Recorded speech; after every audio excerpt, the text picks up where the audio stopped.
Yo, what is up, everybody? This is Orbs YT. First YouTube video in a while, but I'm doing another tier list, just like some of my other Apex ones. I've been playing a lot of Overwatch recently. If you want to go watch my live streams, I've been streaming a lot recently. But I've been playing a lot of support, a lot of ranked support. So I'm gonna do the tier list for every single support character. So let's start with Ana. Ana is somebody I switch back and forth a lot between Ana and Mercy. I think if I'm having a rough day, Ana's not very helpful because I'm going to be missing a lot of shots, missing sleeps, stuff like that. But I think her perks, her minor and major perk, are both pretty good. The self nano and the bouncing grenade for antis or boosted heals. I think it's super strong. I think nano is super strong. I'm going to say S tier for Ana. Next is Baptiste. I don't see a lot of people play Baptiste at all. I don't usually play him. I feel like, his lamp is good if you get grabbed or just any enemy ult. Obviously, it's sort of helpful, but I feel like his output is not very. He doesn't have a very high healing output. It takes a second to shoot each healing grenade, and then you gotta use you can use your range heal, but I just don't think it's. He's not the worst. Well, actually, he might be. He's pretty bad. I'm gonna put him F tier. Brig, I do not play Brig at all. I can't lie. I don't even really understand how she works that well. I would also probably have to say F. She just feels. I've played her maybe once or twice recently. It's just she just feels really weak on the healing. Maybe a little bit better than Bap, but because the passive healing is better. So I guess yeah, Kiriko. Kiriko also somebody I don't play a ton of, but she can. You can have a DPS Kiriko. I really like her. The orb that she shoots that makes you go like invincible for a few seconds. That's pretty strong. You can take off antis. It's pretty strong. It's got the big splash too. So if your team's grouped up, it can hit everybody. I think she's definitely really solid. Her ult's really good for assisting kills. She's like between a B and an A. I it's tough. I'd probably have to say probably B tier, honestly, like B plus. B plus almost A minus. Lucio. Lucio can be really strong on maps that you can boot people off. Obviously, and then he has the perk where there's like the 15% extra boop power, I guess is what you could call it, but it's definitely pretty strong. I would have to say if Kiriko's B, I'm going to put him at C. It's nice that you can have the speed boost on the heals. His ult's solid. His healing output is actually not bad as long as your team stays grouped up. But, yeah, if I put Kiriko in B, I think he's got to go C. Mercy's my other main. She's definitely up here on these three. It kind of just depends who you ask. Me, though, I think the Res is the best support ability in the entire game. I don't think there's a better ability out of any of these characters than the Res from Mercy. I think her ult's pretty good flying around. It links to everybody that's in the area. The damage boost is strong. The healing is strong. Just a constant link on somebody.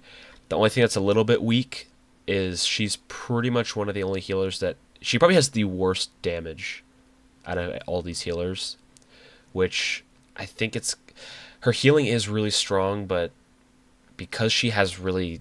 The pistol is just so weak, I'm going to put it at A. Definitely like an A plus, though. Borderline S tier. Moira can be really good. If you could drop a 30 bomb on Moira and have like 15,000 heals. She is really strong. She's also... I think she's a slightly better version of Kiriko. Just because they both can do a lot of damage. They both can heal a lot. I just think Moira's slightly better. I'm going to put Moira at A tier as well. Zen is rough. His orbs, he's definitely he's got to be the highest damage output out of any support, but at the same time his heals are super weak. So here's the thing. I would play Zen if we've got like a hog, a soldier, like a lot of people are just self-healing, because then I can provide a higher damage output because we don't really need as much heals, and I can just pop the orb onto the DPS that's not self-healing or something, and then we can all just go in and just destroy everybody. But more often than not, you're going to need both supports to be pretty good on the heal. So I'm going to... His ult's alright. I think I'm good. He's pretty much around the same level as Brig, but he does more damage. So I'm going to put him at D. I think that's fair. Lifeweaver.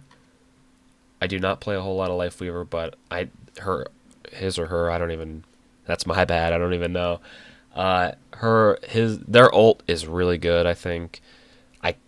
I whenever I play with random Lifeweavers, they always grapple me back, and it's a little annoying because I feel like they don't really know when to grapple me. I mean, a higher level Lifeweaver player is obviously going to be really good. I think the grapple is really strong. The heals aren't bad. The pedal to get height, it's all pretty good. So I'd probably say I'm torn between B and C. I'm leaning towards a B. If you're in the high levels, it's probably going to be a B. If you're in lower levels, it's going to be a C. I'm probably going to just leave him at B. Alari has the pylon, and the pylon is so strong. It is ridiculous.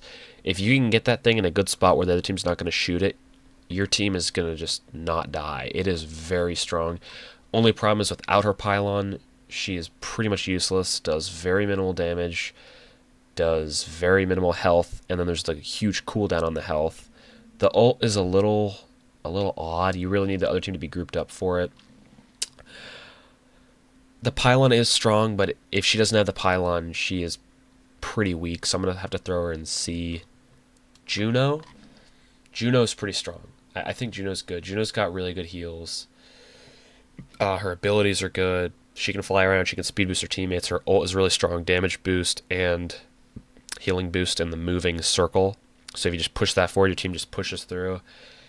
She's pretty strong. I can't really think of anything that's that bad about her. I mean, she doesn't do a whole lot of damage, but the heals are good. The ult's good. The abilities are good. I think she's somewhere between B and C for me as well. I mean, thinking about what we just talked about with Alari, I think she's slightly better than Alari just because she's more well-rounded. And obviously Alari pretty much revolves around the pylon, so I think she's B. I think it's a pretty fair list. Let me know in the comments if you guys agree or disagree. Maybe I can do a damage or a tank tier list if you guys want to see that. But other than that, make sure to leave a like and subscribe, and thank you guys so much for watching. See ya.